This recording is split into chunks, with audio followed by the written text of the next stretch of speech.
Xa iihagu zibhabha, imifanekiso nguSelim Maliphati.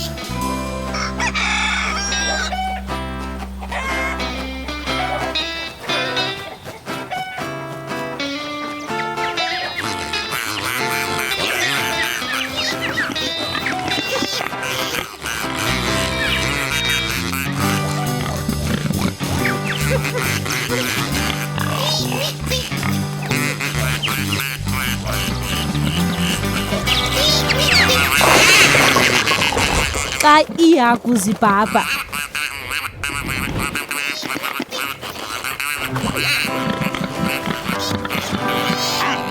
inye, zimbini, zintathu, zine, zintlanu, zintandathu, zixhenxe, zisibhozo, zilithoba, zikwelithoba izulu.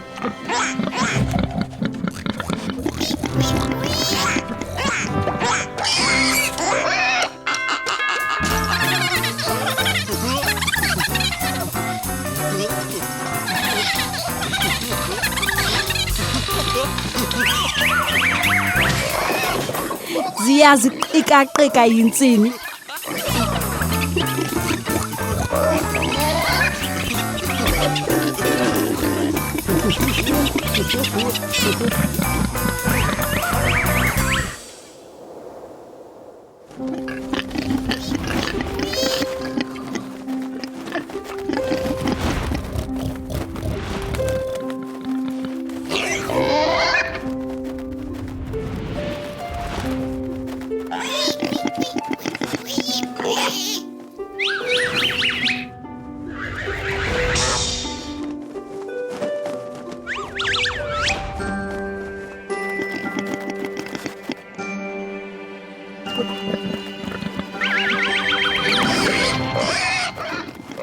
Kuba kuzokulula kakhulu ukubhabha.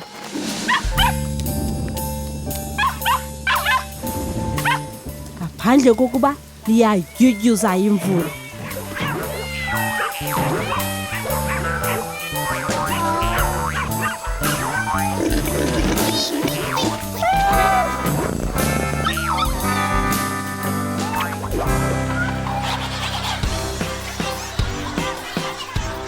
Ngoko ke kufuneka ungangxami.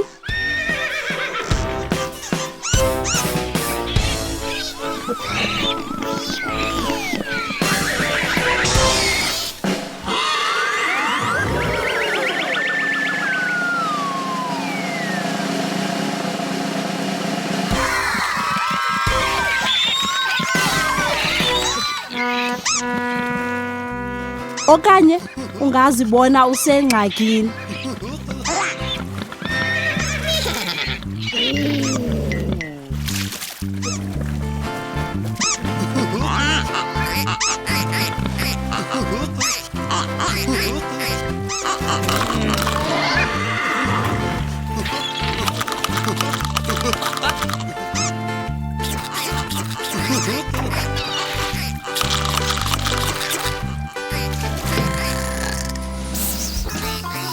Kodwa ke liduduma libuye lidlule.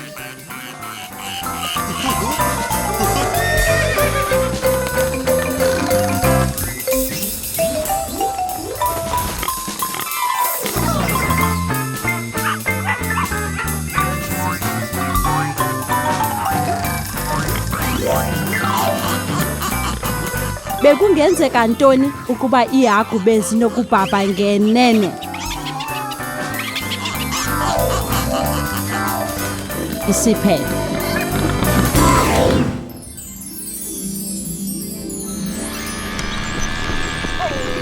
Moving picture books, magically bringing storybooks to life.